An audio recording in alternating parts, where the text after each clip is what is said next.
The last week, some of you reached out to us concerned about job cuts at Lee County schools. Well, new tonight, we now know some teachers may have to leave their schools, but not necessarily the district. Today, those teachers and some new ones had the opportunity to get a new job in the school district at the 2019 Spring Teacher Recruitment Fair. Fox 4's Anna Coles tells us what the beginning of teacher recruitment looks like for our teachers.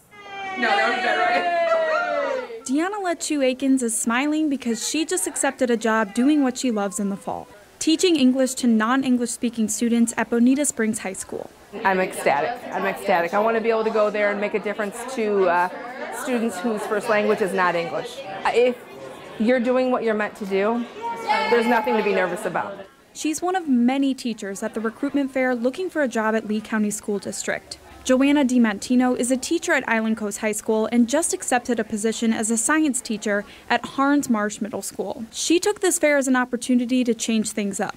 I just wanted something new, different, so I'm going from high school to middle school. But not every teacher had the same leisure as Joanna. Some teachers were laid off in the past few weeks, but those teachers had the first pick at jobs this morning. We had about 150 of those here first thing this morning. And then starting at 10 o'clock was all of our new recruits, and that was about 350. I spoke with the head of the local teachers union who wanted to emphasize that just because teachers lost their current job, there are jobs out there for teachers who may have been told their position won't be at their school. Those positions include everything like general elementary education. We're especially interested at our secondary level in ESE teachers, math teachers, language arts teachers. The district says they plan to hire 500 to 700 more teachers for the upcoming 2019-2020 school year. Anna Coles, Fox 4, in your corner.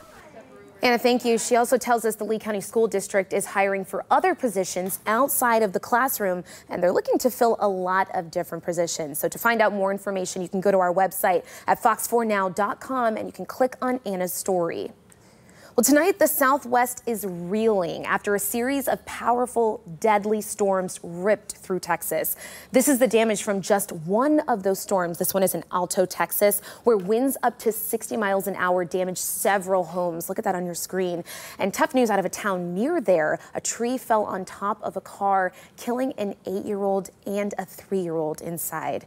In Franklin, Texas, weather experts will investigate to see if a tornado actually formed. This is about 125 miles south of Dallas.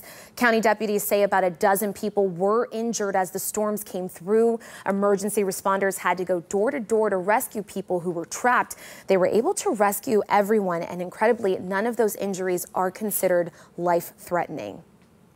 It's an incredible, scary video to look at. That's right, it sure was. Storm Prediction Center, 9 tornadoes for Saturday in Texas, parts of Mississippi, Louisiana as well. Shari, Texas looks like the worst of them, and we'll show you Doppler radar earlier, right around lunchtime. And I do want to point out one line of storms moving through eastern Texas.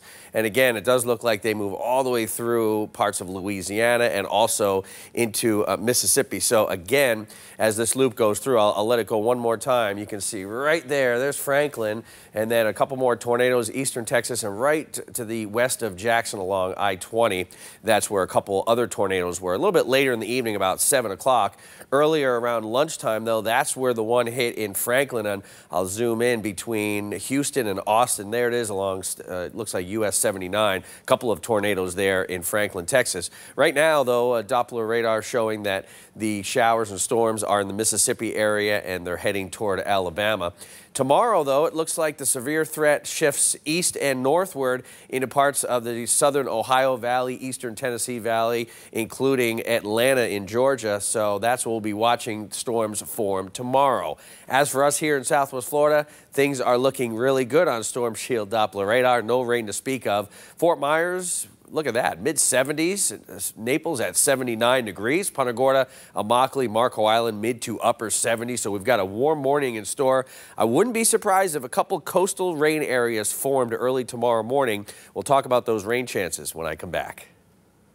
Eric, thank you. Well, community groups throughout Southwest Florida are taking action to make sure the city's school bus stops are safer. This comes after 8-year-old Layla Aiken was killed in a hit and run while she waited for her bus to pick her up. Tonight, 4 in Your Corner's Rachel Lloyd shows us how one community turned an Easter celebration into a fundraiser for Layla. A hayride with the Easter Bunny, a bike giveaway, and baked treats for sale, all for a good cause. People living at Heatherwood Lakes dedicated this year's Easter event to the Lights for Layla Foundation. The community is just blocks away from Layla's school, Trafalgar Elementary. Everglades Equipment Group sponsored the event. They say the goal is to allow the kids who live at Heatherwood to have fun and keep kids in Cape Coral safe. We really want to help out with the community and help out with the tragedy that did happen. Evelyn Jarvis on Heatherwood's planning committee says they're going beyond the fundraiser and working to change their local bus stop. We're in the process of having lights installed, floodlights coming up off the ground. We do have benches on each side, so our lights will be illuminating that area. Yeah, we're doing more because unfortunately the city isn't. She says citywide change won't happen right away, so her community is doing what they can to protect students now. They raised nearly $300 for Lights for Layla today. Jarvis says she's happy they're donating the funds. And so it turned out pretty well, and we're really excited. And before bus stops change, they urge drivers to use caution. It is very dark in the morning time, and please, everybody be very, very careful in the morning time. In Cape Coral, Rachel Lloyd, Fox 4 in Your Corner. It's a good reminder to drive safely out there, and efforts to protect our children while they're waiting for the bus stop continue today. Supporters of Benches for Babes gathered in North Fort Myers. They built more than 55 tables that'll be placed at bus stops throughout our area. Now, organizers say they'll be back tomorrow if you want to join them at that same location. That's 2920 Runway Street. And just look for the airplane hangar. What a cute little helper. Well, at Fox 4, we know how important our local environment is to you, and it's why we run segments every day on protecting paradise. But we also want to do our part. And earlier today, some of the Fox 4 team, as you see on your screen, including Tiana Jenkins, evening anchor Jane Monreal, and chief meteorologist Derek Beasley, went out to help keep Lee County beautiful. They spent their Saturday morning cleaning up Fort Myers Beach as a part of the Great American Cleanup. Overall, dozens of people showed up to keep our area clean. Now tonight, I need you to check your fruit because there's a new food warning for melon from some grocery stores. Pre-cut melon from Target, Walmart, Whole Foods, and Trader Joe's is under a recall. Nearly 100 people have gotten salmonella from the melon, though there have not been any cases reported here in our state. The recalled products include pre-cut watermelon, honeydew melon, and cantaloupe. So if you think you may have any of these, the FDA says don't eat it and throw it away. A full recall list is available on our website at fox4now.com. Well, this is a topic a lot of you in Southwest Florida feel strongly about, and new tonight, the CDC says they miscalculated how many people have overdosed and died from the herbal drug kratom. They originally said 44 people had died from it, but get this, now they say that number is actually higher and that the drug has killed 91 people nationwide. Now, kratom is a plant from Southeast Asia that's sold in pills. At low doses, it acts like a stimulant, but at higher doses, it sedates dulling pain. It's a popular over-the-counter remedy for opioid withdrawal. Kratom's surging popularity is a major concern among medical professionals. In November, we spoke with Stephen Hill, the director of Salis Care, who said there were nearly 700 poison control calls over kratom in 2018. There were less than 100 in 2016. He says kratom is a drug of abuse. We've seen and heard of people who have very bad reactions, people who have had to be hospitalized. We're seeing more and more use, and we're seeing the health concerns and the health issues also go up. ER visits spiked. Now, there are those however, who see kratom as a lifesaver, like Amanda Raska, who says kratom has changed her life for the better. She says before she found it, she was addicted to pain pills and couldn't get out of bed without them. It kills my pain. I don't even take an ibuprofen, aspirin, nothing. The kratom helps with everything. Now, in 2016, the DEA was set to ban kratom, but after pushback from the public, they decided it needed further analysis. But the FDA calls the drug, quote, dangerously addictive, similar to narcotics and opioids when it comes to addiction and death. Well, police need your help finding a double murder suspect. We'll tell you what to look out for and why officers say if you see him, do not approach him. And a rescue caught on camera that you do not want to miss. A man, as you see there, falls on the train tracks while waiting for the subway. Coming up, you'll see how those who saw what happened quickly sprung into action.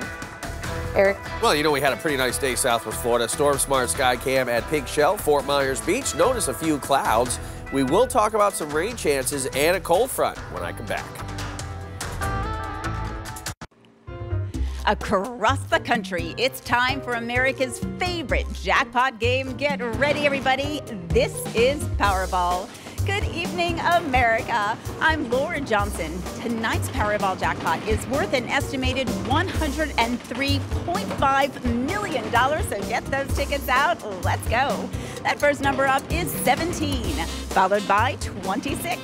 Tonight, we're going to meet Willie West Jr., who won $2 million playing Powerball. Congratulations, Willie. Now for the rest of those numbers, we've got 32, 4, rounding it out tonight with 49. Your Powerball number tonight is 10, and your Power Play multiplier is 2. Let's take a look at those numbers one last time. From all of us here at the Florida Powerball Studios, thanks for joining us. We'll see you back here Wednesday night. Good night, everyone.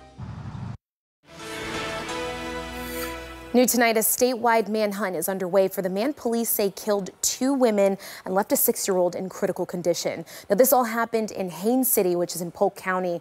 Police there say last night, Ernst Cherizard shot and killed his girlfriend, shot his girlfriend's sister, then shot his girlfriend's daughter 3 times. That 6-year-old girl is in the hospital and is on life support. In a news conference at the scene, Haines City Police Chief had strong words for what happened. It's disgusting, to say the least. I can't say what I'd like to say about him, but that's why all I'm going to tell you is he's a male, not much of a man to shoot a child and 2 females. Not much of a man there. Police say after the shooting, Cherizard got in a car and drove off, later popping up on a toll booth camera in Fort Lauderdale early this morning, nearly 200 miles away from the scene. Now, police say he's in a burgundy Nissan Altima, license plate GZN-C82. Police say if you see his car, do not approach him as he's likely armed and is considered extremely dangerous. A Pensacola mother is facing charges in her 2-year-old daughter's death. Deputies say on Wednesday, Jessica Manell forgot her daughter, Joy, was in the car and went to her apartment to sleep. When she woke up, she found the toddler dead in the car. The report says Manell called 911 and tried to perform CPR, but it was too late. Investigators say they found several drugs, including meth, marijuana, and Xanax in Manell's home. She's currently in the Escambia County Jail. Her bond has been set to $481,000. Well, a Tampa man says he's only used Uber once before the rideshare giant blasted him with more than 1,000 text messages. Investigative reporter Jackie Calloway with our sister station there in Tampa asked Uber about these accusations as this customer's lawsuit heads to federal court. At 11:13 p.m. Day and night. At 11:56 p.m., I get another 20 text messages. James Schuster's phone dinged dozens of times. These text messages just kept coming, and it was so aggravating. The text started blowing up his phone last May. They made no sense. Your Uber code is this, 4 numbers. James says he replied, "Stop," more than 10 times, and Uber messaged him back. It said SMS messages are stopped. But according to this lawsuit James filed against Uber last fall, Uber texted him 1,009 times after the first stop message. This is a perfect example of an out-of-control auto dialer. Consumer attorney Billy Howard, who filed the case, says robotexts, just like robocalls, are illegal unless a customer agrees to receive the messages. They have no reason to contact him, and there's no reason they should not stop. James says he and his wife used Uber just once, an uneventful ride more than 2 years ago. I have no idea what these texts are for. James told me the text didn't stop until he filed the lawsuit. Uber declined our request for comment, saying the case is headed to arbitration. Now, if you're receiving unwanted robo-texts, you can text the word stop or subscribe. If that doesn't stop the messages, you should save all unwanted texts and file a complaint with the Federal Trade Commission at FTC.gov. Well, SeaWorld staff is getting smaller, though an exact number isn't clear at this point. The amusement park announced they have laid off a number of employees around the country. The park says it's an attempt to improve efficiency. Now, we know the company has struggled and has been struggling to rebound sagging attendance since the release of the documentary Blackfish, which alleged mistreatment of captive whales. Well, look out, there's a herd on the move. Dozens of cows took over the streets of Miami Lakes yesterday, causing the cutest traffic jam ever. Look at that. Traffic and people in the area were forced to stop to let the herd hoof it through. Like many living in the area, the town's mayor was also in utter disbelief. We're fielding calls, hey, I'm stuck in traffic, but it was a cow traffic jam. Their caretaker, who loves the cows, came out to feed them. He rolled in, opened up the gate, rolled in, went to feed them, and all the cows took off. Police officers ended up steering the group into a grassy field where the cows took a nice, needed rest. I don't know, Eric Stone, if I saw a cow traffic jam, at first I might think it's cute, but I don't know if my boss would believe me when I say there's a cow traffic jam. That's why I'm late for Sorry, was it utter cute? It was utter disbelief. I love the cows taking Credit a to our siesta producer. later in the afternoon. I mean, they got it right at the right time. Between that and Alligator on McGregor Boulevard, I don't know. This is pretty crazy place. Hey, you know what? We had some rain today. We're going to start Storm Shield Doppler radar. This is lunchtime, 12 o'clock. Watch the showers form right along Alligator Alley, moving along I-75 up into Charlotte, DeSoto counties, and that's what happened today. As for right now, while things are much quieter, here is your 1 hour time lapse. We have no rain in Southwest Florida, but I do want to point out some moisture in the Florida Straits. A couple showers north of Key West as well as in the Florida Straits will continue to move northward, and I think we'll have enough moisture to possibly have a coastal shower tomorrow morning.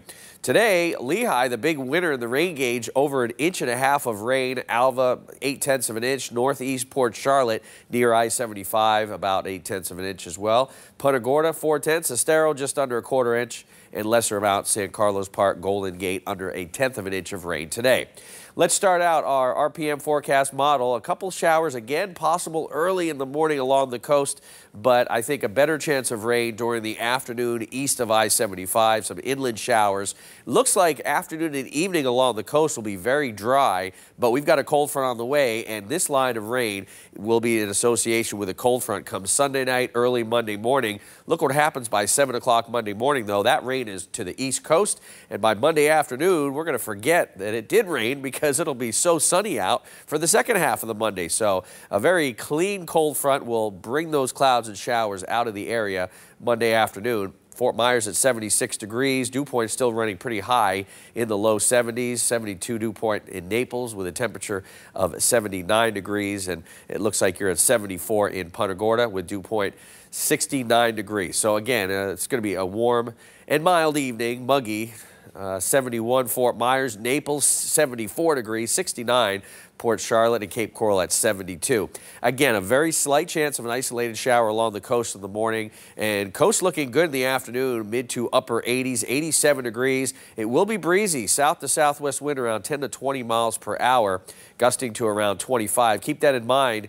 Use caution, boaters. 81-degree water temperature may be nice, but a south wind at 15 knots, a little bit strong, 2 to 4 feet offshore, a moderate chop to choppy for the inland waterways. So for your Sunday afternoon, about a 30% chance mainly inland during the afternoon. Early morning before the commute, unless you commute early, that's where we can expect the rain. Second half of the day looking good on Monday. Lower humidity, warmer Tuesday and Wednesday, and the possibility of a strong cold front with some heavy rain by the end of next week. Eric, thank you. Well, the Lee County Sheriff's Office has a new program that welcomes you and your dog. Coming up, we'll show you why deputies say you and your four-legged friend could help fight crime in our community. And a high-speed chase leads to the arrest of a teenager with children inside of her car. Coming up, we'll show you the full video of the chase and why police say the teen took off. But before we head to break, here's a look at tonight's winning lottery numbers. Did you win? You're watching Fox 4 News.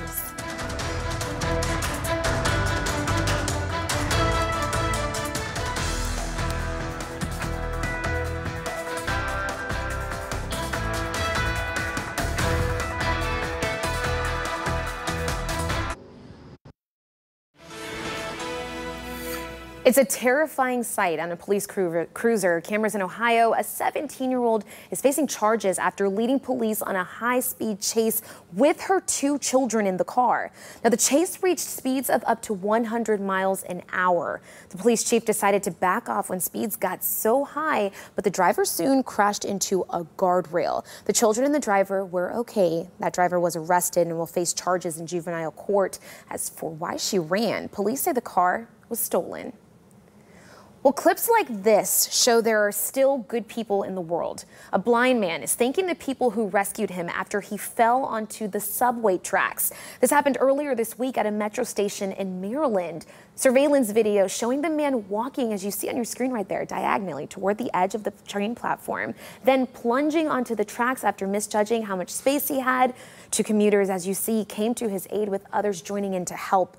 The Good Samaritans pulled the man up from the tracks about 20 seconds before an inbound train arrived. Incredible. Well, missing for over 40 years, we'll share a decades-old Crime Stoppers cold case with you and the unusual way you can help police bring a family peace.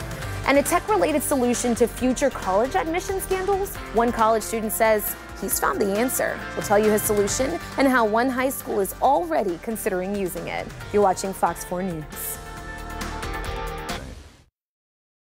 Live from the station that's in your corner, you're watching Fox 4 News at 10. Later this month, family members of Margie Phillips will mark 43 years since she mysteriously disappeared from her Fort Myers home.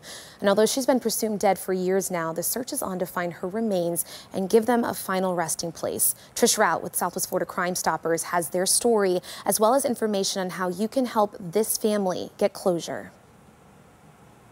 It's been 43 years since Jennifer McGee has seen her big sister alive.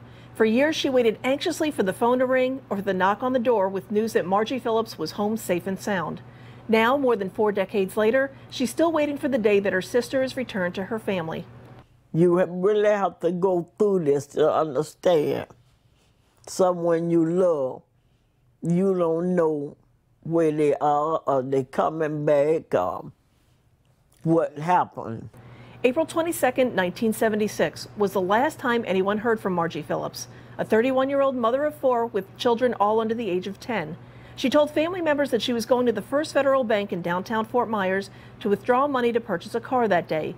But something went awry and Margie was never seen again. I can remember the phone call saying that I have Margie and we'll be back in a couple of hours. But she never showed up. A friend of Margie said he drove her to the bank that day and then fell asleep in the car while she was inside. But when he woke up a few hours later, Margie was nowhere to be found. But when detectives checked with the bank, there was no record of Margie ever being there that day and no transactions whatsoever on her account. Later that day, the daycare called to say that Margie hadn't picked her children up, which is something this dedicated mother would never forget to do. And we knew then something right. After weeks, followed by months, and now years with no solid answers, Margie's family continues to live in pain, not knowing what happened. It's no closure. It's no closure because you don't have nobody to lay to rest. All you could do is just assume. Margie's mysterious disappearance is the oldest unsolved case in the city of Fort Myers. But despite the time that's passed, investigators and family members strongly believe that the answers to what happened to Margie still lie within the community. I know some people out there know something. Why keep holding on to that and keep letting us go through this? Just tell us where she at and let them deal. They could deal with that. I don't want to deal with them. I just want my sister back, that's all. Family members have come to terms with the fact that Margie was likely killed. But for now, it's not justice that they're seeking. It's simply the recovering of her remains so that Margie can finally rest in peace. Release her. Release her body to her family. Let us be at peace. For Southwest Florida Crime Stoppers, I'm Trish Rout. And if you know anything about Margie's disappearance or where her remains may be, you're asked to call Crime Stoppers at 1-800-780-TIPS. Your call is anonymous and your information could earn you a $3,000 cash reward. You can also make tips online at the Crime Stoppers website or through the P3 Tips app. There's also a new way you can help the Lee County Sheriff's Office fight crime. Today, Sheriff Carmine Marcino announced Deputy Dogs, a program to get people looking for crime in their neighborhoods while they're walking their 4-legged friends. The department says all deputy dog pets on patrol are participants and will receive valuable crime prevention information to help identify suspicious behavior and more easily share those details with law enforcement. Well, Florida's Department of Law Enforcement says they will not pursue charges against Sheriff Marcino. Last month, we contacted FDLE to see if there was an investigation into allegations from a woman who says she is having the sheriff's baby. That woman says alleging the sheriff threatened her when she revealed to him that she was pregnant. That woman tells us she filed a complaint with FDLE, but Fox 4's Jane Monreal interviewed the woman back in November. She told us Sheriff Marcino had insisted she terminate the pregnancy. He told me that pregnancies can end in other ways than abortion. Was that on the phone? That was on the phone, and I asked if that was a threat, and I asked him to clarify that. And I think he said something like, "Hun, come on, you've got to realize you've got to do what's right." Deanna Williams filed a paternity suit in November, and that is moving forward. A next hearing date in that case is set for June. Now, the end of FDLE's reviews reads, quote, based on a review of the above interview, text messages, information forwarded to the FDLE by the Executive Office of the Governor, the Florida Attorney General's Office, and the Federal Bureau of Investigations regarding allegations against Lee County Sheriff Carmine Marcino in consultation with the FDLE's Office of General Counsel, it was determined the information provided did not constitute a criminal predicate that would warrant a criminal investigation by FDLE at this time. Well, a woman forced to leave their jobs in order to escape domestic violence situations could soon be getting some state financial help. Florida House Bill 563 would provide domestic violence victims with unemployment benefits for up to 12 weeks if they're forced to leave their jobs to escape their abusers. The Shelter for Abused Women and Children in Naples says many victims have to choose between financial worries and getting free from abuse. Yeah, should this bill pass, absolutely, I believe that women are going to be able to remove themselves from abusive situations and be able to move forward with their lives. House Bill 563 had widespread bipartisan support. It would go into effect July 1st. Now, if passed, victims would have to provide some kind of proof of domestic violence, such as a restraining order or a police report. And we're waiting to hear if video that allegedly shows Robert Kraft soliciting and engaging in sex acts with massage workers will be released to the public. Attorneys for the New England Patriots owner were in court yesterday to try and block it from going public. Several media outlets requested the video to be released, but Kraft's legal team says it's, quote, basically pornography and shouldn't be published because it violates Kraft's right to privacy. Kraft faces misdemeanor charges of soliciting prostitution in the case. Well, Cape Coral is trying to shed some light on autism awareness. The city is lighting its City Hall fountain with blue lights in honor of National Autism Awareness Month. This is a picture of the fountain right at the entrance. Landmarks around the world are also lit up in blue to show support for increasing understanding and acceptance. The fountain will be lit blue through the end of the month. Well, in light of the national college admission scandal, a Wisconsin college student thinks he may have a solution. Mary Jo Ola with our sister station in Milwaukee reports one school is already considering using his invention. When I was a senior at Menominee Falls, I started a business selling cornholes. A few years since selling custom cornholes, Casey Seidel is now looking to solve an issue that's back in the national spotlight. The problem, lying to get into college. It was just another reassurance that it is relevant and it is needed in today's world. Through a business program at UW-Whitewater, the college senior and his peers developed a platform called Total Student. It's been in the works for a couple years. They can't fake how many volunteer hours they've done that year. Mom or dad can no longer sign off on volunteer hours just so students can graduate.